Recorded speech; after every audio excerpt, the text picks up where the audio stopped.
1, go. Mine didn't start. I honestly thought that mine was the mouse on the screen. Or the I keep doing that too, to be honest with you. Yeah. I'm like, how come my mouse doesn't move? Oh, wait, that's right. Oh, that's their mouse. Yeah, that's right. Right okay. Intern couldn't move the mouse to the right a little bit. There we go. God, right intern, good. Yeah. But either way, they actually started this video with like 4 of the bands already finished. All right, exactly. So we're already into it. Band phase number 1 is pretty much almost complete. I expect to see like maybe a Sejuani band or something here for Ocean. No. Wait. No, Tristana. That makes sense. But either way, we got Jace, Azir, Zaya, and then Tristana, Callista, and Ornn on the respective sides here. It's going to be the immediate lock-in for the Varus first pick. Okay. So we don't need to go away with the bands. Starting off with the Varus pick, this is a really good pick for No Most, even though he didn't do... I guess he kind of did okay on it last game. He looked so hesitant. In that Baron fight. I'm telling you right now, the Syndra ultimate was down. Had he stepped forward aggressively like a Korean AD carry would have, it would have been a done deal. He could have done so much damage there. I was looking at that last fight, and I'm just like, they're just scared. At this point, they're just really... I'm like, start dumping autos. Save your boys. But either way, we'll see how they can clean up the play this time. Maybe get a little bit more aggressive. They've got a decent front line with the Sejuani pickup, and they're looking to get Piecake Lord once again set up as a carry role in the top lane, looking for the Camille pickup early on here. So we'll see how that nets if that can net a win for them. And I really do like Team Inferno so far, because what's going on here is that Piecake Lord is a huge carry player, so they're noticing that he is. So they're putting him onto these heavy damage top laners like the Camille, like the Fiora. But once one of them are open, they just put him onto it and then pair it up with a tank jungler as well as a very passive ADC. But then you look over on the other side, and Palafox did really, really well on the Syndra, and that's just basically a control mage. If you want to put him on kind of even more of a control mage, you put him onto an Orianna, and you can really start to get some really nice ultimates in a couple of these fights using the ball delivery system with the Jarvan, whether you put him into the top lane or into the jungle. But what I would like to see here coming out of Team Ocean is maybe even a Gragas, just because Gragas does really well in the jungle with the ball delivery system. But then he can also provide very nice early game ganks, sometimes that Sejuani can't do. So I think that overall Team Ocean right now is okay.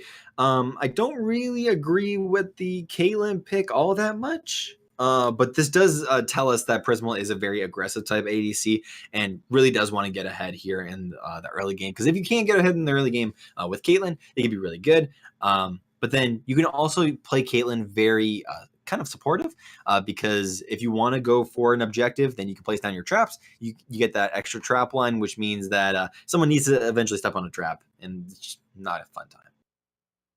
Yeah, very true. Lulu pickup going to be going down there.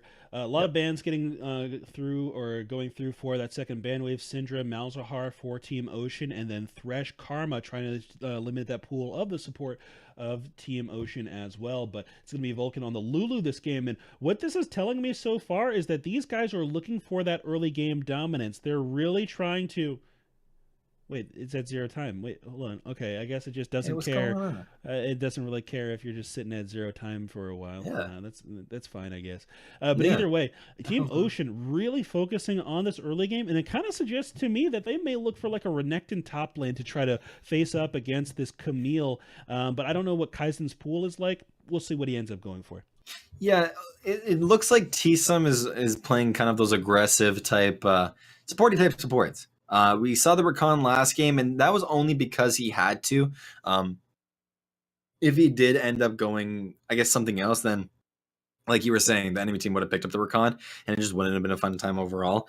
So he was forced to play the Rakan, but this game, it's not banned, but the Xayah is banned. So he doesn't want to go for the Rakan just because he did kind of well on it, but he didn't do too well on it. So now he wants to play more of an aggressive type support, picking up the Zyra.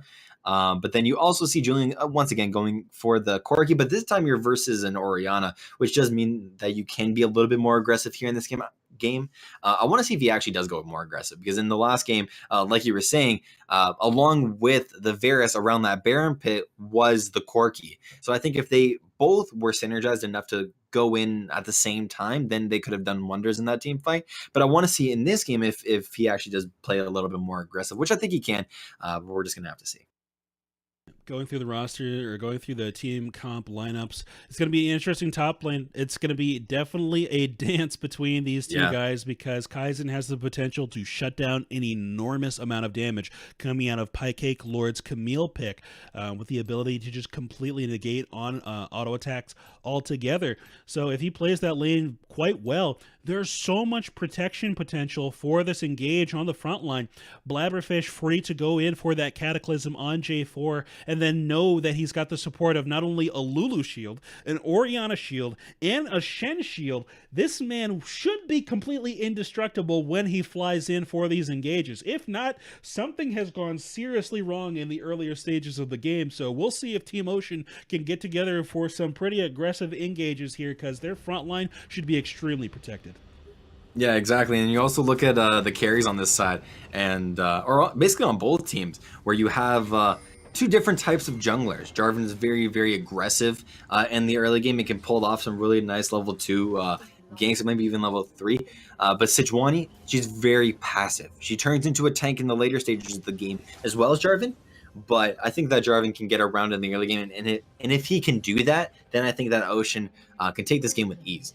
But if they play kind of this passive style game and just allow Sejuani at level 6 to get around into these different lanes and get kills on their priority targets, then I think it's going to go in the favor of Team Infernal. But looking at both of these comps, it looks like Team Infernal has more of a aggressive, very, very aggressive style comp.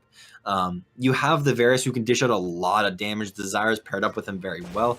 Julian in the mid lane playing Corki can definitely output a lot of damage once he gets his main power spike, which is the Trinity Force and Rapid Fire Cannon. But then you also got Pie Lord in the top lane, and they could have put him on a tank and he would have been fine, but he's a carry style top laner. So you want to put him on something very aggressive, like we were talking about in Champions Select.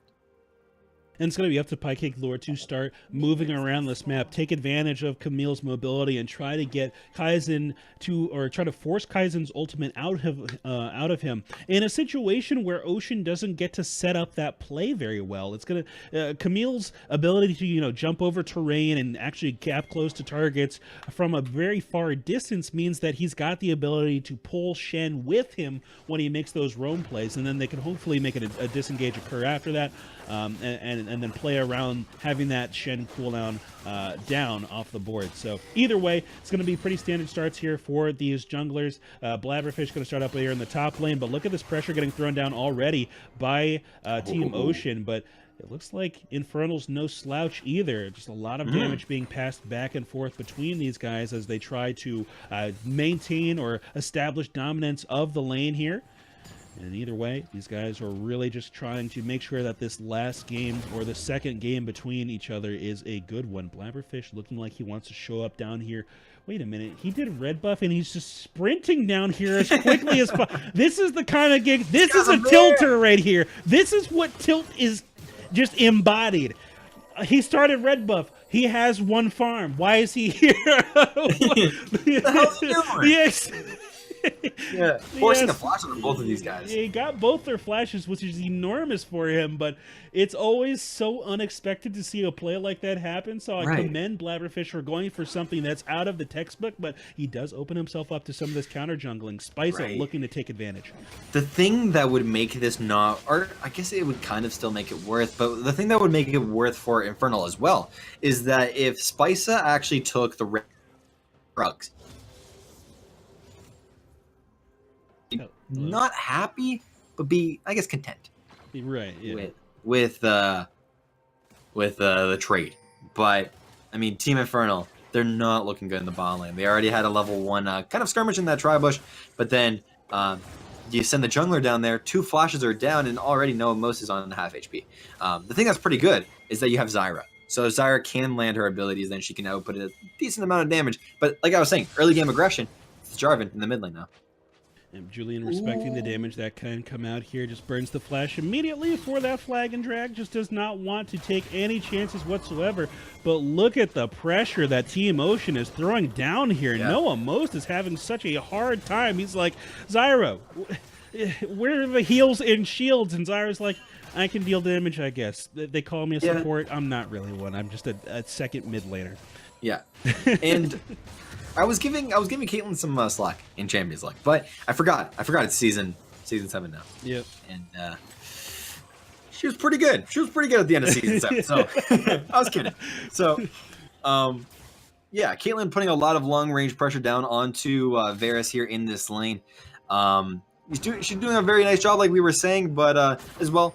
I was talking about the Jarvan, and what we saw there in the mid lane wasn't a gank to kill; it was a gank to get the flash. And then once you get the flash down, then you can go back into the mid lane. You can try and work some wonders, which is exactly what he's trying to do right here. And he only gets a little bit of damage off, which is nice. So it allows Palafox to just kind of rest just a little bit, but then also put down the aggression that he's already been putting here in this lane. I'm just trying to make sure that. He gets set up for success here. Blabberfish really just throwing down a lot of lane pressure so far, and it's interesting because it hasn't gotten him that far behind. Mid lane looking for a gank here. Palafox just throws down the cleanse to walk out of that one. I'm not actually sure if that cleanse was needed, but regardless, he plays it safe and just wants to keep his health bar high and return back to lane. Yeah, the stun would have been pretty long. And then it basically would have allowed Corgi to come in and use his phosphorus bomb and maybe just a couple of auto attacks. So I think just to play it safe, he wanted just to use the cleanse, just because cleanse is on such a short cooldown that you can just use it and not use the flash, which would have been a lot longer. So overall, really nice. I guess just prediction coming out of Orianna, but overall. Both of these junglers are playing a very aggressive game here. Level 4 is basically the point when Sejuani can start the power spike here in the early game and really start to put off a couple of ganks using the 2 points. I believe it's in W? I'm not too sure. I believe it's W. But then you also have the stun. But now it's a 3-man gank in the bot lane from both sides. Yep, trying to do some damage here. Sejuani taking not nearly enough. Mid lane, Julian chunked down to about 10% HP, maybe even a little bit less there as Palafox got I have to assume, a pretty decent shockwave off on him. And as a result, they're going to get a little bit of lane control there in the middle of the map. Prismal and Blabberfish, along with Vulcan, just trying to force down this First Blood turret as quickly as they can. Team Ocean with the dominance in the bottom lane. Once again, since they got this combo of aggressive harass with Caitlyn and Lulu, it's a hard one to lane against. Yeah, exactly. And what you now can do is you can face Caitlyn and Lulu versus Camille. And what this now does is it pressures Camille into, I guess, basically just backing and then just switching lanes with the bot lane. But then it opens up a huge opportunity for, or no, they're already predicting the lane swap. But what? Wait, what? We didn't see that. Wait, what did... Cameraman. When did he get down there? Wait, what happened? Pie Lord just fell over suddenly. He died. Yeah. There you go. Well, I guess that opens a window where... Yeah. It's not good. It's just not good. It's not good that Pie Lord died. Because why you pick the Camille here in this situation is to get her ahead. And then, yeah, just to basically get her ahead. Pie Lord did trade 1-for-1 with a kill against Prismal, though, so it looks like he kind of gave his life going aggressive down there. Julian looking to just zone Blabberfish away from his own Raptor camp. Orianna not in a position to respond quite yet, and had the support of both T-Sum and Spica. We're moving up towards this top side of the map to try to put down a little bit of pressure on this top lane turret. They lost their turret on the bottom side, but they want to make something happen on this upper end. J4 waiting in the wings to see if he can't come in and stop this potential dive from occurring, but it looks like Spica is just going back to the jungle to farm. Yeah, it's exactly what he needs to do here on Sejuani. You want to get the level 6 on Sejuani so that you can eventually get into these lanes and start using your ultimate to engage some of these fights. So that's exactly what Sejuani wants to do now. But I think that once you start to get a little bit more farm, once you start to get a little bit more tanky on Sejuani, then you can start to get into these lanes and start engaging and start finally grouping with your team, which is exactly what she's going to be doing here. Currently what Infernal is doing. I'm sorry. God damn it. I forgot to put a sign up. Yeah. But anyways, yeah. That's Sejuani's objective here. She's going to start to do that, and that's basically it. Pretty much currently only sitting on that Bammy Cinder thus far at the 9-minute mark. Sejuani not too tanky to go for these dives very aggressively. But either way, they're definitely in a position with enough frontal CC out of the Varus ultimate and Zyra's snare that they can still set up plays, especially in defensive positions like this one. I'm looking for a Varus ultimate and just not finding one, I guess. So they're just not going to throw down an aggressive play here, since they are sitting a little bit, actually quite far behind in gold, sitting almost 2K down their opponents at just the 9-minute mark. Yeah, I think you can go for an aggressive play here, but Sejuani wasn't around. Now she is. So you can go for an aggressive play, but the flag and drag coming out. Yep, good buffering coming out of Blabberfish to get out of that situation and absorb that Varus ultimate, keeping himself nice and healthy despite being engaged on there. Yeah, so at the time you... mid lane. Yep, Julian under pressure. He's forced to just Valkyrie out of that situation and get back to base. Whoa, top lane, go flash EQ! Wait a minute, that was so clean! Blabberfish with the flash EQ flash to double knock up with the Vulcan Wild Grip. That was so good looking. Nice. Yeah, that was a really nice play by Jarvan, but then the context that he used it in was really nice as well. So what he did was he EQ flashed over the wall onto 2 members, cataclysmed them both, but then Lulu ulted. So what this did was it forced both of the sums out of the Varus. So if you think that they were playing passive then, they're going to be playing even more passive now at this tower. Spica has to go up here to try and defend, and again, she has to try and defend this basically however they can. But really nice opportunities coming out here for Team Ocean. They're really prioritizing this top side of the map really well, and off of this, they need to try and just get something. They're creating all of these opportunities. They have a gold lead. They just need to do something with it. And they're playing a very passive and slow style game. But I think that right now they need to pick up the pace just a little bit more. Gotta move quickly here if you want to make sure that you come out with a win. You cannot just defend for the entirety of the map and hope things go your way. You've got to make some aggressive plays or take the initiative on some of these engages. And so far, it looks like it's Team Ocean who wants to walk away with the W here.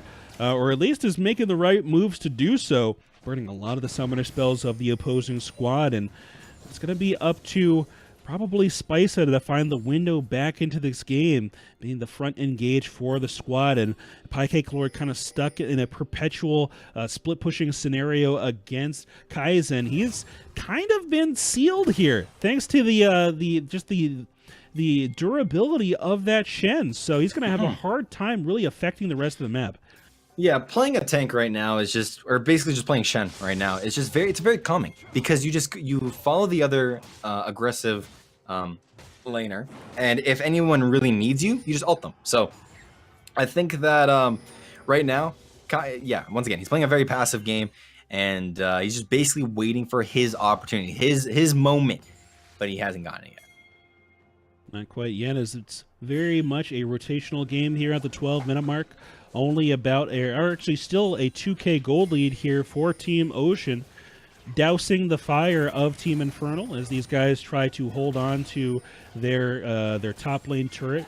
Still really forcing the attention of Spica here, sitting on 26 farm at the 12-minute mark. This man has not had time to get any money, and as a result, he's going to be engaged on by Blabberfish and Palafox. But either way, they're not going to find anything until the 3-man Cataclysm comes through, which also dodges a Sejuani ultimate at the same time. Fantastic engage coming out of Blabberfish with the assistance of Kaizen on that one, and this opens up a window not only for the turret, but also for a Rift Herald if they want to continue on to it. Yeah, this is definitely an opportunity for them to do, and they were basically just waiting for this moment. They were waiting for some sort of 5-man engage into the bot lane, or into one of these lanes, onto a couple of members, and they found it. Even though they only found one or two kills, they can now start to get even more objectives, even though it's a trade of towers on the other side of the map. Oh, Maybe a kill. Yeah, they got one. Flash forward from Kaizen combined with the additional damage from the Q nets the kill onto Piecake Lord, who I think just kind of had to try to ignore the Shen while he was taking down that bottom outer turret. He finally gets it because that's his only window to do so when Shen's not there, but he gives up his life to get it done. Right, and now since these guys... Oh, wait. Yep, jump in immediately by Julian. He's tired of flashing away. He's flashing forward. He picks up the Rift Herald. He's looking for the big damage on the Vulcan and finds it, netting not only the Rift Herald for his team, I think. Yeah, the Rift Herald for his team, but a kill as well. Immediate channel in the mid lane. Are they going to continue this aggression onto this turret here? Palafox forced to try to do what he can to hold on here, but the Sejuani ultimate actually is not ready quite yet, so he might have a little bit of comfort to do so. Chunking immediately here from the Rift Herald takes that turret down to half life, and now Palafox is trying to do what he can to try to dissuade the enemy team away from this turret, throwing out command, attack, and protect back to back as much as he can, but still, the minion wave gets cleared eventually, but the turret has taken some heavy damage. And I'd love to see instant aggression like that with the team. That gets an instant objective. Usually when you do get an objective like Rift Herald, you want to use it as fast as possible because it does eventually have a timer and it runs out. So if you could do something like that where you get one kill around the Herald, you force a couple of more people out, and you see a main objective like the mid lane tower, you can just go into the mid lane, you place it down, you get the mid lane tower to very low HP, and you can maybe try and get it, but they didn't get it in that situation. But now what I think that Infernal needs to do here is just a little bit more aggression. Their comp is set up so that they can put down aggression and more damage. They just need to do that here. They're already trying to do that with a little bit of top lane aggression, but then even in the mid lane is really when we start to see them kind of come out of their comfort zone. But they need to do that just a little bit more here in this game. Yep. 15-minute mark just passed us here, and the gold lead for Team Ocean has grown by one more 1,000 gold, 1K lead here for that squad. The package ready on Julian this time, which can inspire even more aggressive plays on this Corki, especially with that Trinity Force power spike being finished up. But yeah, this is really when their power spikes really start to show. Like you were saying, the Trinity Force power spike is absolutely huge for Corki because what it does now is it's the Sheen proc plus even more things. It's just a whole lot of stats and a whole lot of damage that you now put onto this Corki. And with Corki's kit, he can do a whole lot of damage. So expect to see that onto different members here, and especially onto Orianna, because Orianna is that type of champion to get up in your face. If given that opportunity, Corki can then output again a lot of damage. Yep. So big damage available for these guys here. Taking a look at some of these CS numbers, Bladderfish sitting up 26 farm over the likes of Spisa on that Sejuani. And some of that could be lane farm. They did spend a large amount of time sieging that top outer turret, but I have to assume it's a largely just jungle farm, mid lane aggression onto Palafox, but he immediately lands a shockwave combo onto Noah Most, just dissuading the continuation of that play altogether. The entire time while Palafox is defending that mid lane outer turret, it opens up a window for Team Ocean to pick up, well, in Ocean Drake, and get them some regen into their hands. Yeah, and that was really nice disengage coming out of Orianna there in the mid lane. What she basically did there was she tried to wave clear as best as possible, but then what happened was she cleansed and then used her ultimate to finally disengage. So really nice coming out of the Orianna in the mid lane. Really just playing her game here in this game, just trying to play very supportive, very to her team. But when she's given those opportunities to finally provide that support, she's really doing that with style. She's landing the shockwave. She's really following up, really doing whatever she can in order to help her team as best as possible. But she really is playing a really nice lane here, just wave clearing and just holding her ground versus Corki. Waiting for the moment to make that enormous play. We talked about it before in Champ Select, just the engage potential and how strong it is for Team Ocean. As long as you can hold on to this gold lead, you can put yourself in a position to make these aggressive plays. Over the wall goes the ball for Orianna, getting some chunking down onto T-Sum. Not going to find too much, as on the bottom side of the map we briefly saw Piecake Lord chasing away Kaizen away from that minion wave. Piecake doing a great job of maintaining the pressure down there despite being in a matchup that's pretty much in Shen's favor for the most part. He doesn't have a combat ultimate that he can use in the 1v1, but the rest of his kit counters so well that he can go aggressive in the play. Underneath the turret goes the likes of this J4. It's the turret actually onto Prismal, and it's chunking him down very low. This is going a little bit wonky for Team Ocean. They're able to get back out of the fight, except for Blabberfish, who gets taken out by Pycake. He finds a second one, and he's looking to get out if he can. Flash forward from Prismal, gets the last hit on the back of the Camille, and they trade 1 for 2 in favor of Team Ocean. Team Infernal now in a window where they can get some of these turrets that they've been leaving up. Mid lane outer goes down, but they have to start looking at top lane outer as well. They need to get as much team gold as they can, as quickly as they can, if they want to close this gap.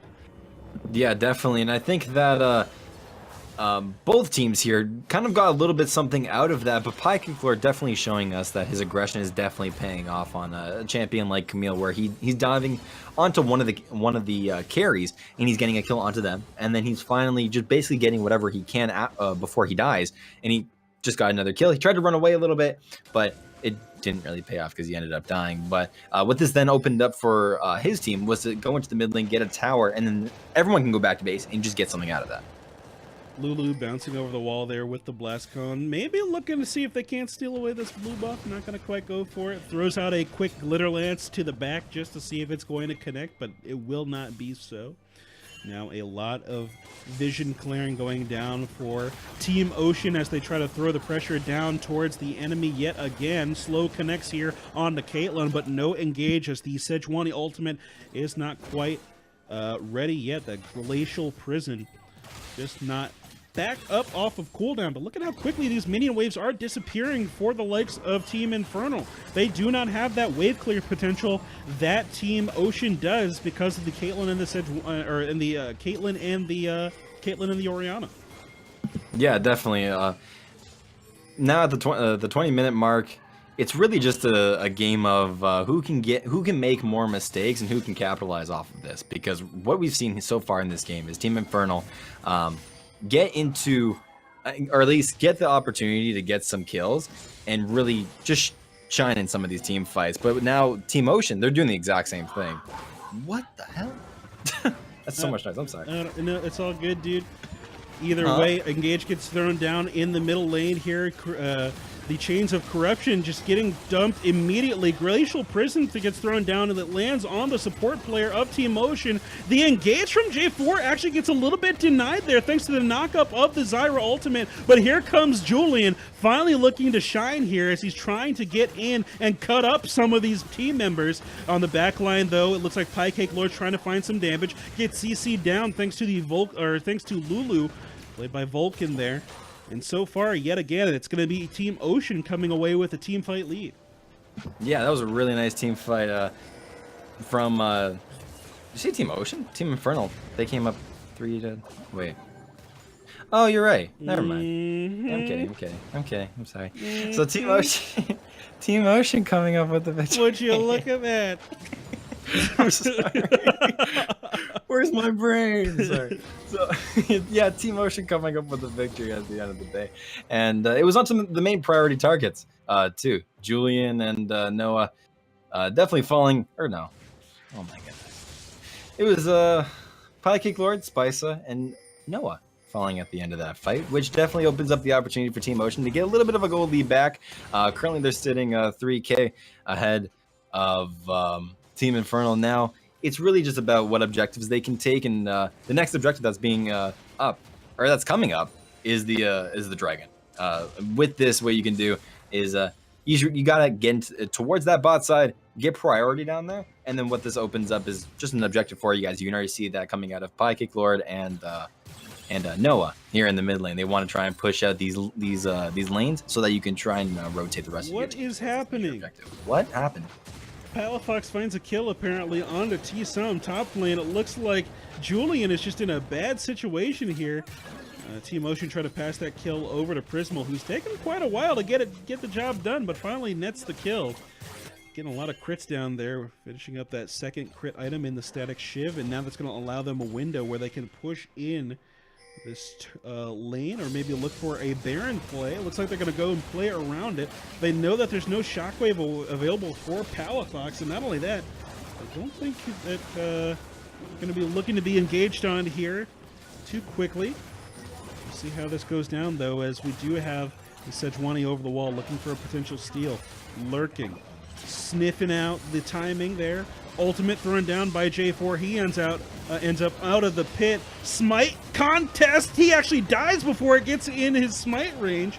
Now Zyra ultimate thrown down, trying to disable or trying to delay some of these recall timers. Flash forward from Blabberfish actually forces the flash away from Noah Most.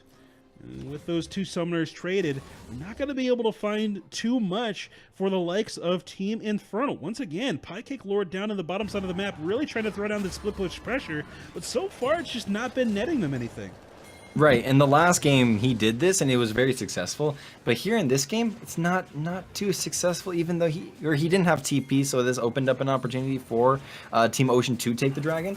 And really the only person that needed to steal it was, once again, the Sejuani, and she couldn't do that because once she actually did get into the pit, that's when the polymorph went down, and then a lot of CC just started stacking on top of the Sejuani, and then that's when they stopped the Baron, and then they finally finished it off once she was dead. So really nice play by Team Ocean overall.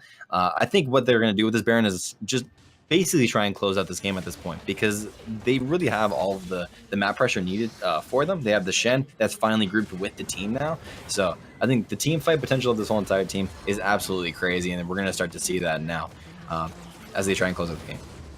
All right, once again, pressure being thrown down by Team Ocean down onto this mid lane. They really want to see if they can find any damage onto this turret, but look at how much damage Spica has taken before this minion wave has really even arrived. Caitlyn attempting to lock in the enemy team using those traps. On the top side of the map, Piecake Lord has suddenly entered a zone where he's able to really throw down significant pressure onto Kaizen. And he's definitely capitalizing here, even interrupting the recall timer for this Shen. He doesn't want to be in a situation where he actually gets caught on underneath the turret. Looks like Glacial Prison has been thrown down, but it landed on Vulcan, the support player for Ocean, so they're not going to fully commit onto this, especially with the amount of dominance that that Team Ocean has been showing this entire game. They're just going to wait for a window for Piecake Lord to open up the rest of the map for them, because so far, Kaizen's having a hard time keeping him under wraps. Yeah, definitely. I think that Piecake Lord is definitely doing a lot to put that split push pressure down, but I think that Kaiser's doing enough to keep him locked down in the top lane.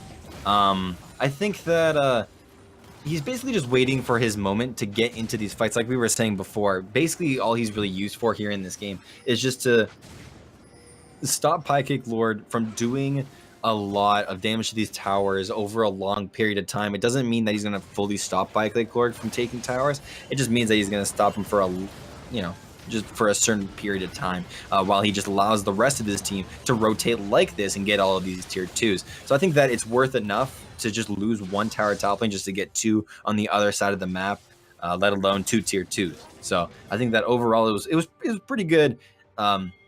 I guess defensive play coming out of Shen, but also really nice aggression coming out of the rest of Team Ocean. Now they're looking for maybe an aggressive play around this tower. It looks like the Shen ultimate is now coming out. Yeah, and look at how safe this J4 is, even with that counter engage coming out of the ultimate. Jump into the back line. It looks like they get an immediate execution on Noah Most, who just did not have his flash up quite yet, thanks to that earlier flash away from J4 near the Baron pit. And now a lot of high health bars available for Team Ocean, and we've got Julian looking like he wants to step forward, but regardless, it looks like Team Ocean with this Baron buff wants to see if they can't just close the game regardless. Top side of the map, Piecake Lord says, oh, you want a base race? Let's base race. They might be making a risky call here. Regardless, it looks like Julian's getting good damage down on the Prismal on the side of the fight. TP coming through here for Piecake Lord to stop this loss from happening, or at least attempt to. Kill kits thrown down onto Blabberfish. Both inhibitor or both Nexus turrets down as they use the movement speed from the command dissonance on Orianna to move themselves out of the base here. And they're going to just disengage this one. They get a huge amount of gold lead thanks to that push, but it's going to be a hard one here for Team Infernal. Piecake Lord on these carry top laners is just not in a situation where he can really capitalize against these tanks. Yeah, he's really trying to here, at least in the top lane inhibitor, which is really nice for his team. He did that last game, basically getting pushed on the opposite side of the map. He tried to do something on the opposite side of the map as well, and he did get an inhibitor in the top lane, which is really nice for his team. Now creates some sort of pressure. But what Team Ocean did last game, which I'm gonna assume that they're gonna do this game, is they went into the lane where Pancake Lord did get the inhibitor, and they just tried to shove it out as a team unit, and then they end up getting that respective towers in the lane. So what Team Ocean's going to do now is they're going to just push in the top lane, get the tier 2, get the inhibitor tower, and maybe even the inhibitor if given the opportunity. And Pyke Lord as well being sent into the opposite side of the map, the lane. So in the bot lane now. If he can actually get the inhibitor or even the inhibitor tower, it's going to be pretty worth for him because he's left alone in this lane with a bunch of super minions. The question just kind of stands, can he get anything off of this? Yeah, but regardless, we might see some very aggressive play coming out of Team Ocean. They've got Right. the Shen with them. They're not even bothering to have him try to counteract this push out of Pyke Lord, at least at the moment, while his ultimate is not quite ready. They want to send him back now after he's taken some poke damage, it looks like. Getting his recall interrupted just a little bit there by Julian, but regardless, they're going to continue the siege on the top side of the map. It would be such an interesting play to pull Pyke Lord back to the base and go for a hard engage here for Team Infernal, but it looks like that's just not the call. They just want to continue going for the split push and see if they can't match 1-for-1 on these inhibitors. They know that Pyke Lord's got a decent amount of strength over Kaizen and see if they can't use that to create some pressure on this bottom side, but so far Kaizen's been able to hold his own here under this inhibitor turret. Got to at least be a little bit careful as even Spica gets taken low.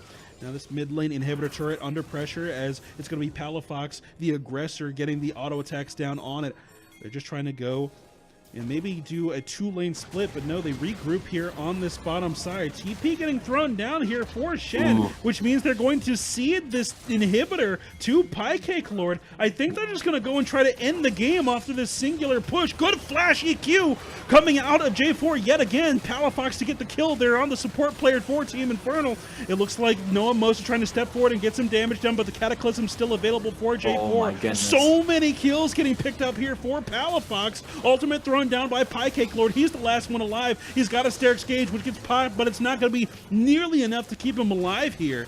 It's going to get taken down eventually, and that's going to be it here for Team Infernal. Team Ocean going up 2-0 in the best of 3.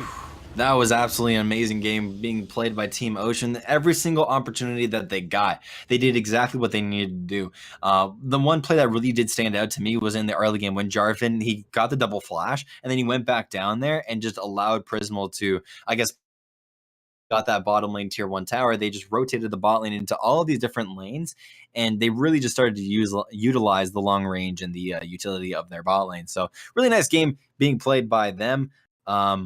I think that overall, just really nice team play coming out of Team Ocean. It really does look like they have some skilled members on their team. So I can't wait to see later into this tournament what really comes out. Yeah, definitely true. And guys, we're going to be continuing reviewing these matches. If you didn't watch them on your own already, tell your friends, tell your family, tell people that you are that are interested in League of Legends Pro Play. Hey, you know, there's these two guys who are casting the games. If you don't want to watch these matches, you know, in silence, because you know we didn't want to do that either. I didn't want to do it. Yeah, I mean, I was looking at them like, ooh, these are going to be interesting. What's this? No casters? Time for me to swoop in. But either way, what we're going to do is I'm actually going to bring the stream down after this and then bring it back up. That way I've just got a good dividing point so I know where to go back